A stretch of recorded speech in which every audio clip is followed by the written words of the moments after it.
आपल्या जीवनात येणारा प्रत्येक दिवस सारखा नसतो. कधी आपण खूप आनंदात असतो तर कधी दुःखात, कधी यशाच्या उंच शिखरावर तर कधी अपयशाने खचून जातो.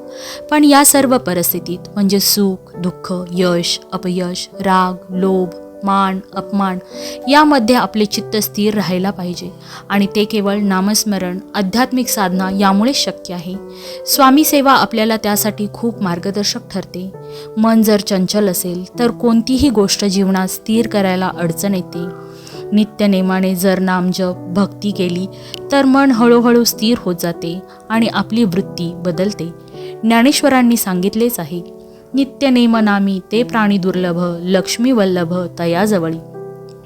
अशी अवस्था जेव्हा प्राप्त होते, जीवनात येते, तेव्हा सुख दुःख त्या व्यक्तीला हलवू शकत नाही. त्यालाच समत्व वृत्ती म्हणतात. धन्यवाद. शुभम भवतु. श्री स्वामी समर्थ.